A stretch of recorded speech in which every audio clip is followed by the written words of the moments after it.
Alors bonjour à chacune, bonjour à chacun. Je m'appelle Ado avec un H. Et Ado, ça signifie dimanche dans ma langue maternelle. Donc je suis né un dimanche et du coup on m'a appelé Dimanche. Je suis originaire du Burkina Faso, en Afrique de l'Ouest. Et je suis arrivé en Suisse en 2019 pour l'Institut biblique de Genève.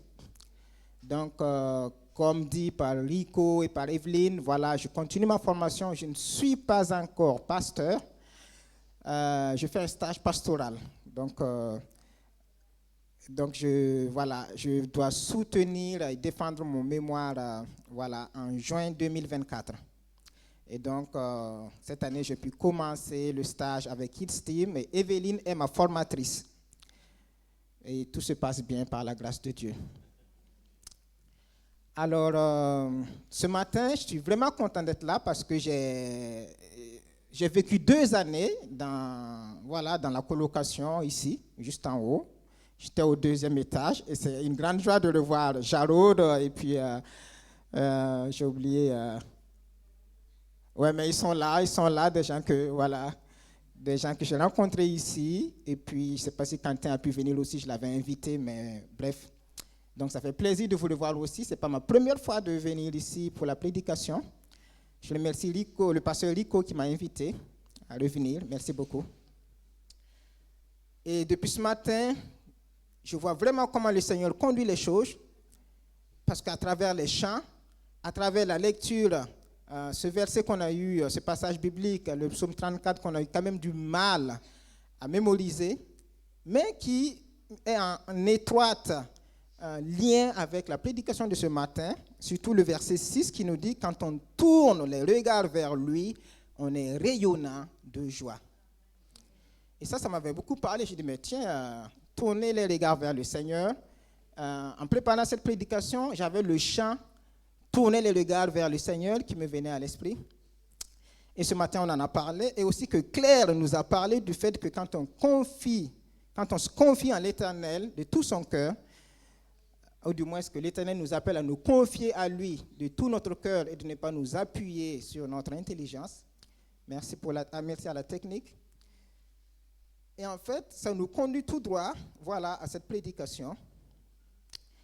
Et j'aimerais introduire par ces paroles. Ce n'est pas possible.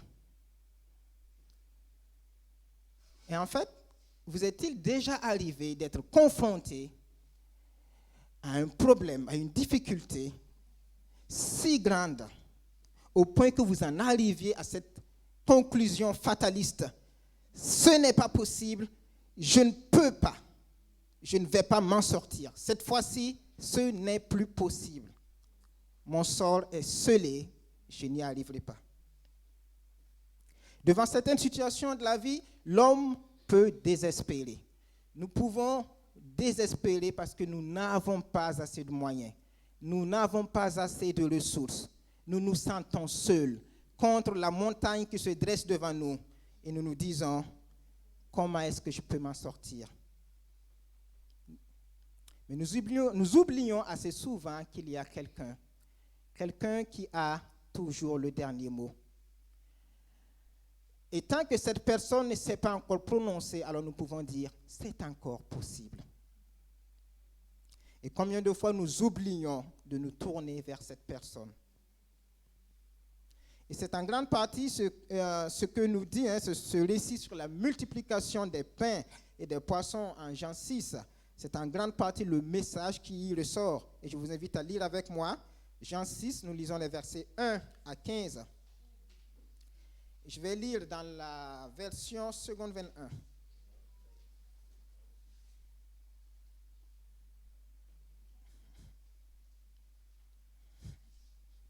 Jean chapitre 6, à partir du verset 1 jusqu'au verset 15. Je lis.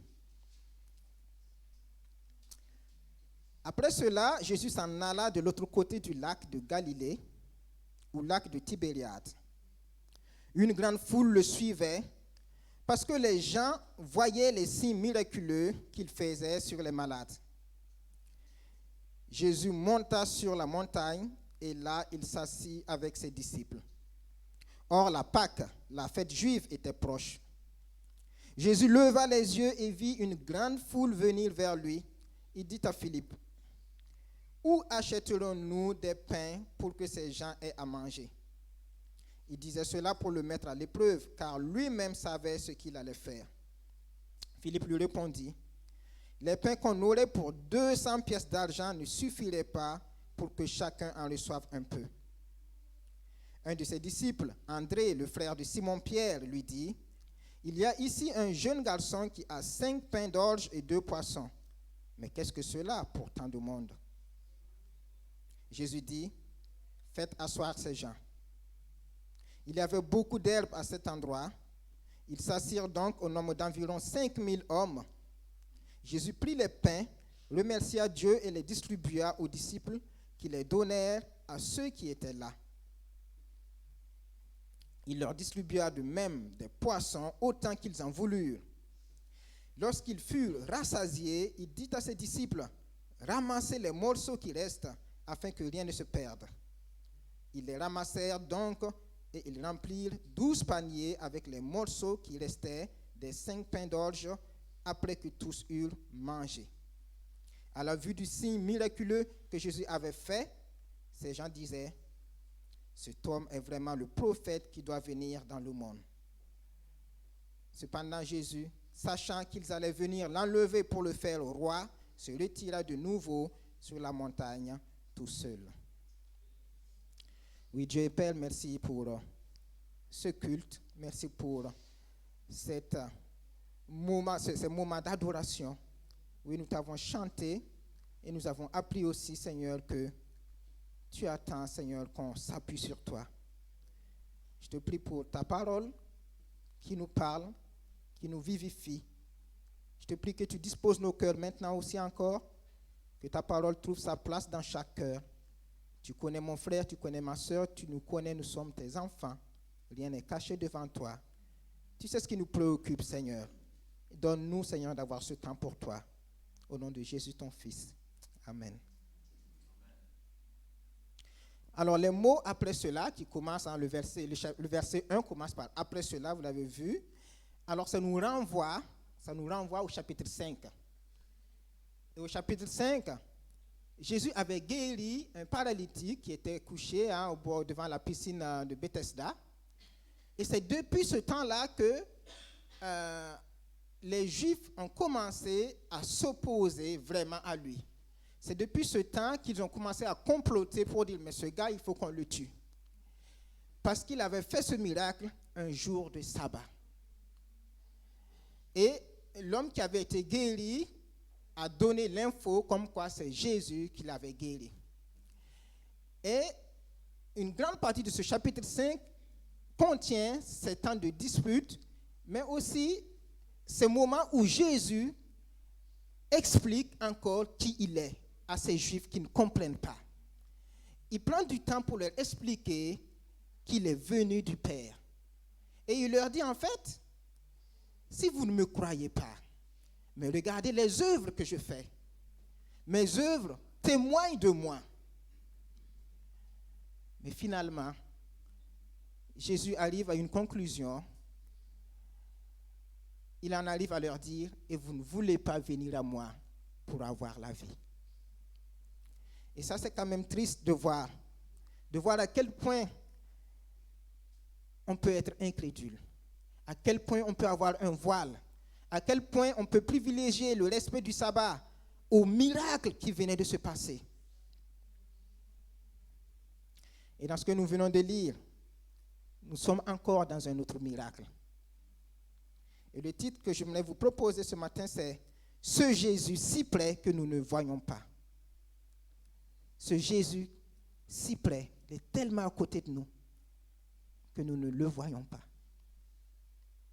Au début de ce texte, il y avait un besoin de pain. Et par la suite, il y a eu un peu de pain. Et à la fin, il y avait une abondance de pain. Et ce sont les principaux points sur lesquels j'aimerais parler ce matin. Alors, premièrement, un besoin de pain. Les gens suivaient Jésus à cause des miracles, les miracles qu'il opérait sur les malades. Mais qu'est-ce qui était le plus important? Est-ce la guérison physique ou la guérison spirituelle? Le plus important pour ces personnes, c'était surtout qu'ils placent leur foi en Jésus. Les guérisons physiques n'étaient que l'ombre de la guérison spirituelle que Jésus était venu apporter à l'humanité. C'était l'ombre de la guérison du péché. Ce péché qui nous a séparés de Dieu depuis la chute de l'homme dans le jardin d'Éden. Le plus grand miracle, le plus important de tous, ce n'était pas les aveugles qui voyaient, ce n'était pas les boiteux qui marchaient, ce n'était pas les lépreux qui guérissaient, ce n'était même pas la fille de Jairus qui ressuscite, ce n'était même pas Lazare qui revient à la vie après 4 jours dans le tombeau. Le plus grand miracle, c'était tes péchés te sont pardonnés. La plus grande guérison, c'est celle offerte à la croix. Tout est accompli. Dans de nombreux passages de la Bible, nous voyons que Jésus s'est d'abord préoccupé de la guérison spirituelle avant de guérir physiquement. Il disait aux malades qui croyaient en lui, tes péchés te sont pardonnés. Et en même temps, celui-ci recouvrait sa santé physique. Jésus opérait des guérisons doubles. Si vous êtes en Christ ce matin, si vous avez reçu Jésus dans votre vie, alors vous avez reçu le plus grand cadeau, puisque vos péchés vous sont pardonnés. Cela ne signifie pas que nous ne pouvons plus tomber malades, mes amis, mais plutôt que celui qui nous a apporté la plus grande guérison est avec nous, même quand vint la souffrance, même quand vint la maladie. Ma grâce te suffit, ma puissance s'accomplit dans ta faiblesse, disait-il à Paul. Jésus est avec nous dans la maladie. Mais nous attendons ce moment promis où il n'y aura plus de maladie, plus de souffrance, plus de pleurs, plus de mort, parce que notre Seigneur sera venu nous chercher. Alors nous pouvons dire, comme dans la prière de notre Père, que ton règne vienne. Alors on ignore depuis combien de jours les gens suivaient Jésus. Depuis combien de jours Jésus n'avait pas pu se reposer ou passer du temps seul avec son Père ou avec ses disciples. Au verset 3, Jésus se retire de la foule. Il se retire avec ses disciples et il monte avec eux sur la montagne. Et j'aimerais dire que nous voyons ici l'importance de rompre un moment avec les occupations quotidiennes. J'aimerais dire qu'il n'y a rien de mal à faire de temps à autre un break. Un break dans le but de se reposer ou de se ressourcer. Le Seigneur Jésus-Christ lui-même se retirait de temps à autre de la foule pour passer du temps avec son Père, pour passer du temps avec ses disciples. Mais cela n'empêchait pas les foules, verset 5, de continuer à aller vers lui. Et nous revenons à notre besoin de pain.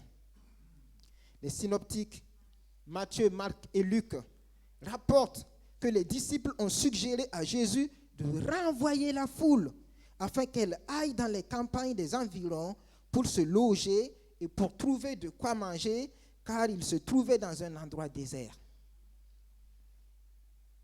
Jésus avait alors répondu, « Donnez-leur vous-même à manger. » Il n'était donc pas question pour Jésus de renvoyer la foule, mais de trouver une solution pour la nourrir sur place.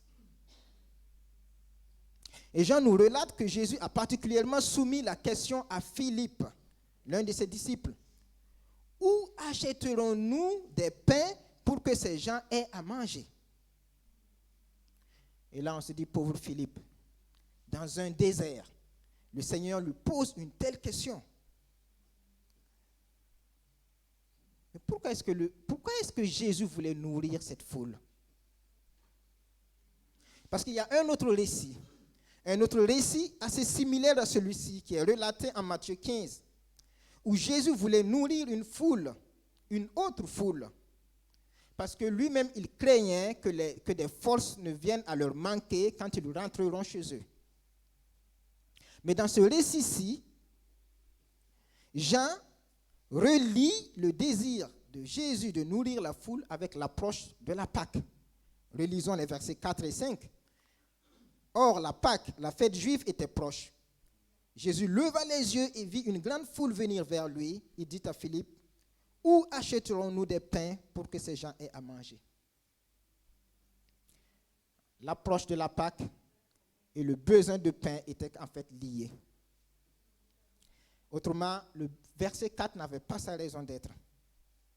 De nombreux théologiens sont d'avis que Jean voudrait nous faire comprendre ici que Jésus voulait, en sa manière, célébrer une sorte de Pâque avec toute la foule. Par sa question, Jésus voulait mettre Philippe à l'épreuve, car il savait déjà ce qu'il allait faire. Et mettre Philippe à l'épreuve signifie tout simplement qu'il voulait le pousser à la réflexion. Et Philippe allait répondre. Il allait répondre à la question de Jésus. Verset 7, Philippe lui répondit, « Les pains qu'on aurait pour 200 pièces d'argent ne suffiraient pas pour que chacun en reçoive un peu. » D'après les estimations, une pièce d'argent équivalait à cette époque-là à 1 franc. Mais en fait, c'est fort possible que Jésus et ses disciples n'avaient même pas dans leur bourse une telle somme.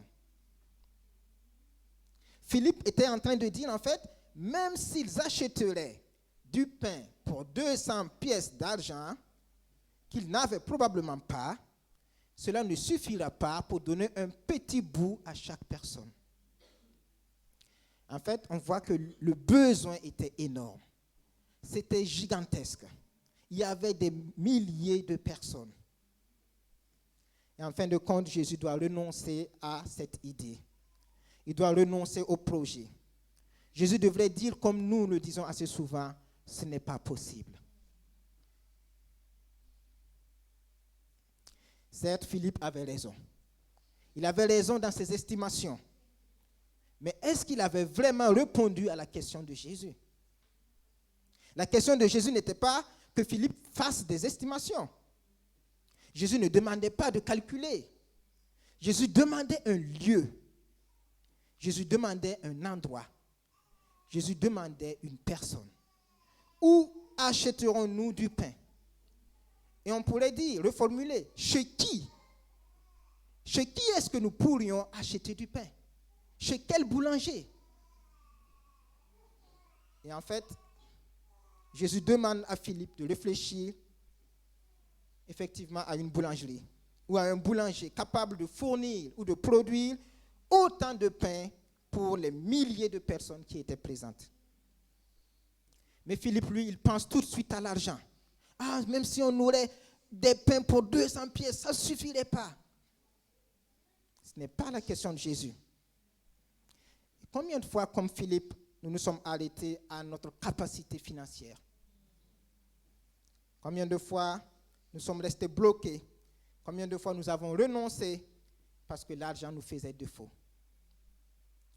Mais alors que Philippe ne propose aucune solution, et c'est vrai, il ne propose aucune solution, il trouve le projet irréaliste.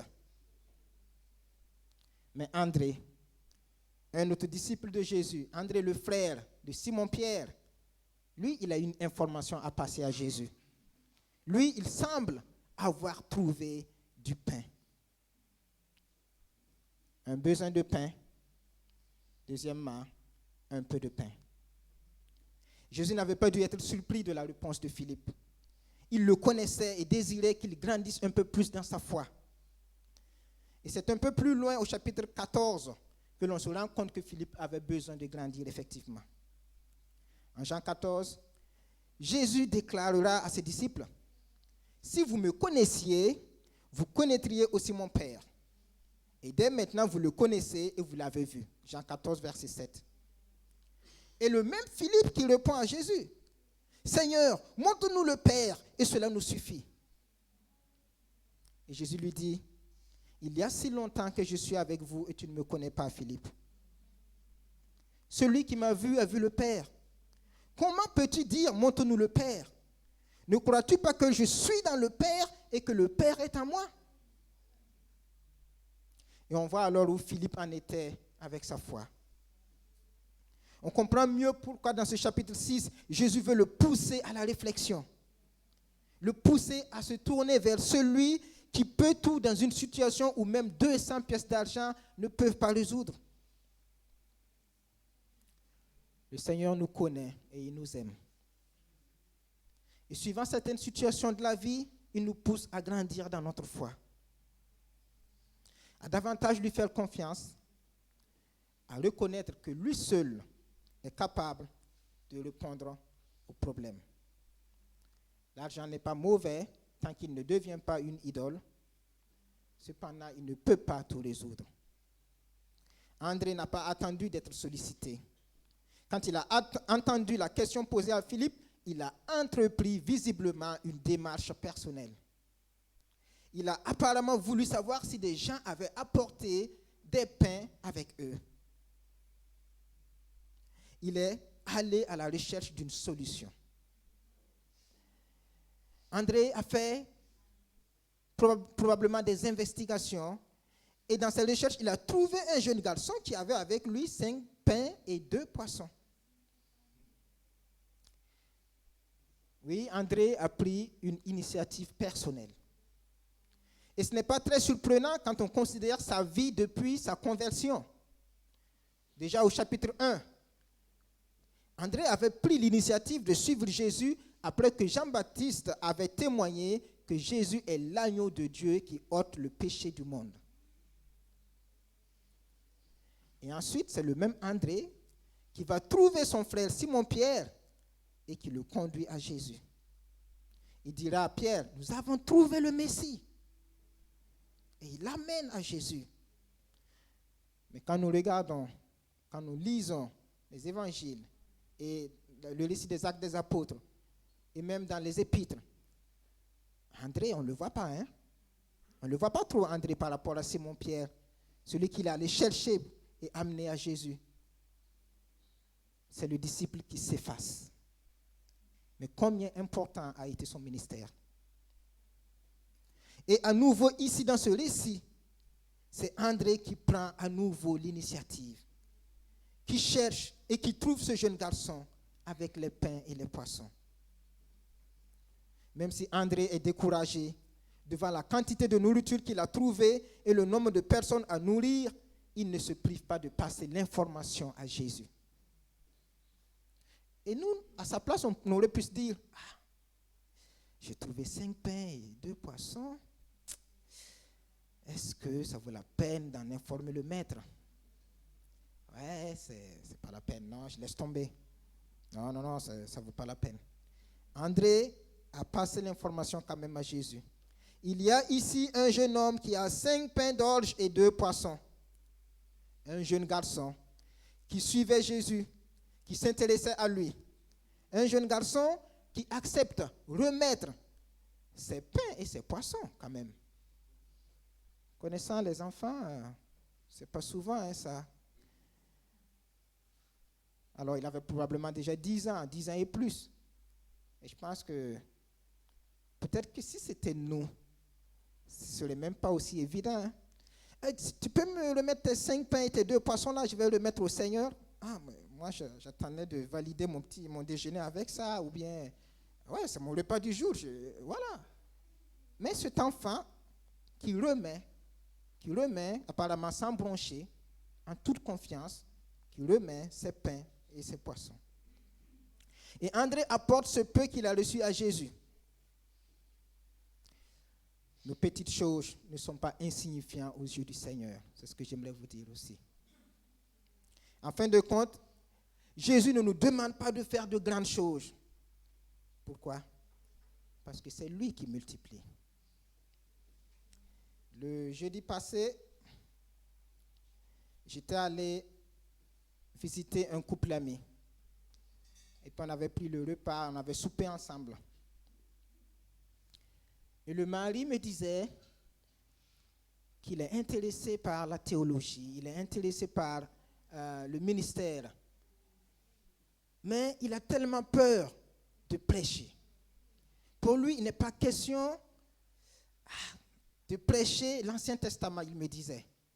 Il me disait, si je dois prêcher l'Ancien Testament, je dois connaître les langues. Je vais apprendre l'hébreu, je vais apprendre le grec. Je vais être sûr que je ne fais aucune erreur. Je vais vérifier tout ce que les gens disent, même les commentaires qui existent déjà. Je vais comprendre, je vais être sûr qu'ils disent la vérité.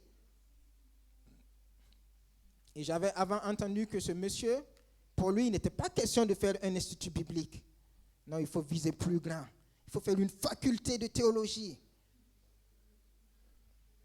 avant de servir le Seigneur. Alors, je ne suis pas contre les grandes formations. Nous avons même un docteur ou plus ce matin dans cette salle. Et c'est bien. Mais Dieu veut aussi utiliser le peu de formation que nous avons reçu. Il n'est pas contre ça. Dieu veut aussi utiliser le peu de connaissances que nous avons. Alors que nous nous disons que nous ne sommes pas capables, Dieu, il attend que nous nous abandonnions à lui.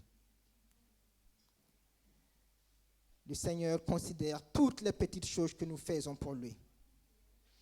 Et souvent, avec le peu, il fait de grandes choses. André avait trouvé 5 pains.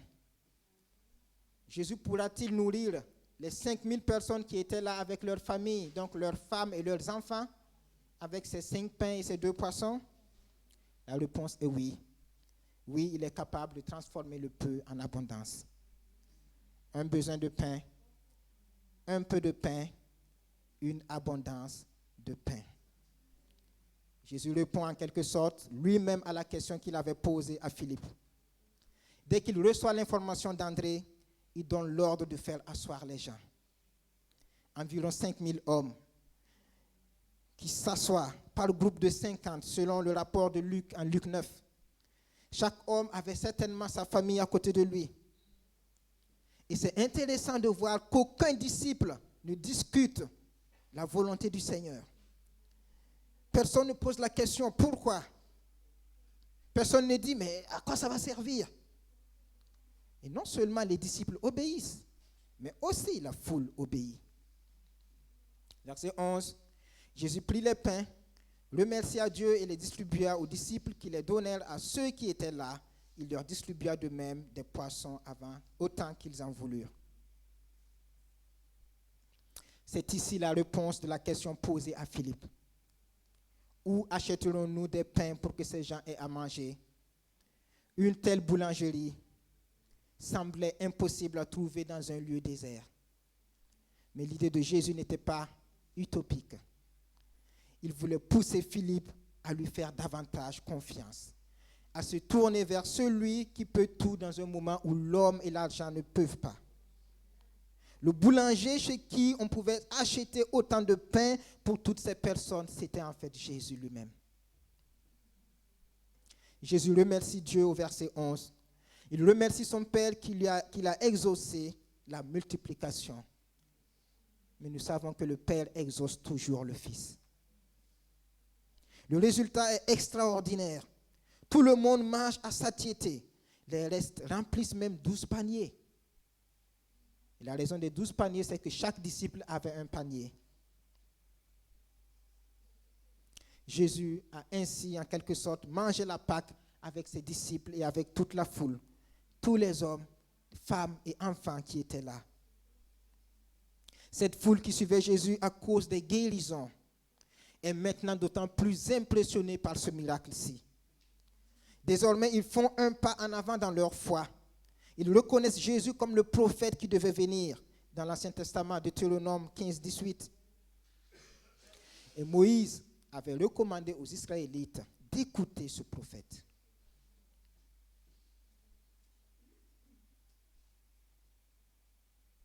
Alors, ok.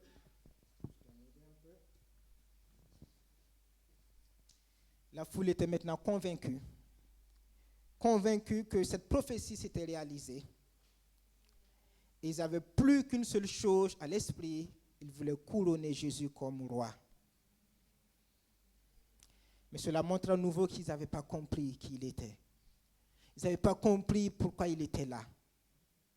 Le Messie n'était pas venu pour un règne terrestre. Jésus était venu pour régner dans les cœurs. Il était venu chasser nos ténèbres et les remplacer par la lumière de Dieu. Ces pains que ces milliers de personnes ont mangés n'étaient que l'ombre du véritable pain que Jésus était venu apporter à l'humanité. Et ce pain, c'était lui-même. C'était son propre corps qu'il allait offrir en sacrifice à la croix, afin que vous et moi, nous soyons rassasiés de vie en le recevant. C'est pourquoi Jésus déclare en Jean 6, 35, « Je suis le pain de vie. Celui qui vient à moi n'aura jamais faim, et celui qui croit en moi n'aura jamais soif. » Jésus est prêt encore ce matin pour te donner la vie éternelle. Si tu l'invites à pardonner tes péchés et à devenir ton sauveur et ton Seigneur. Quel sauveur merveilleux. Et j'aimerais conclure pour nous dire que lorsqu'il nous arrivera de dire « ce n'est pas possible », souvenons-nous qu'il y a quelqu'un qui a le dernier mot et que cette personne, c'est Jésus. Il désire que nous lui fassions confiance en tournant nos regards vers lui. Et lorsque nous pensons que nous ne sommes pas capables, mettons-nous à sa disposition, comme l'argile entre les mains du potier, et soyons émerveillés du résultat. Et j'aimerais terminer par une ou deux applications.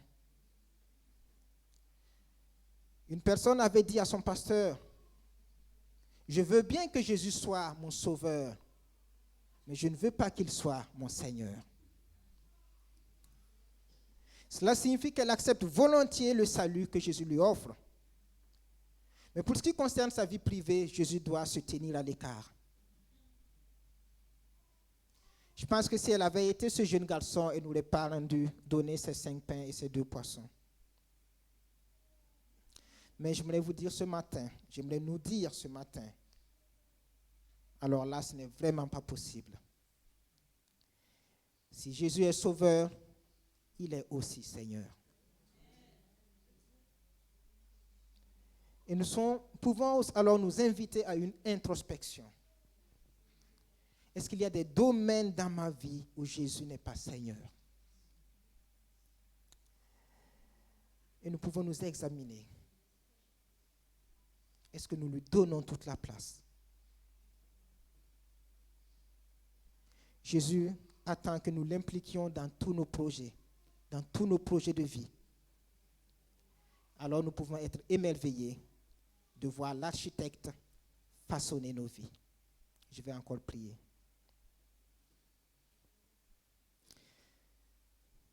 Oui, Dieu Père, merci pour ta parole.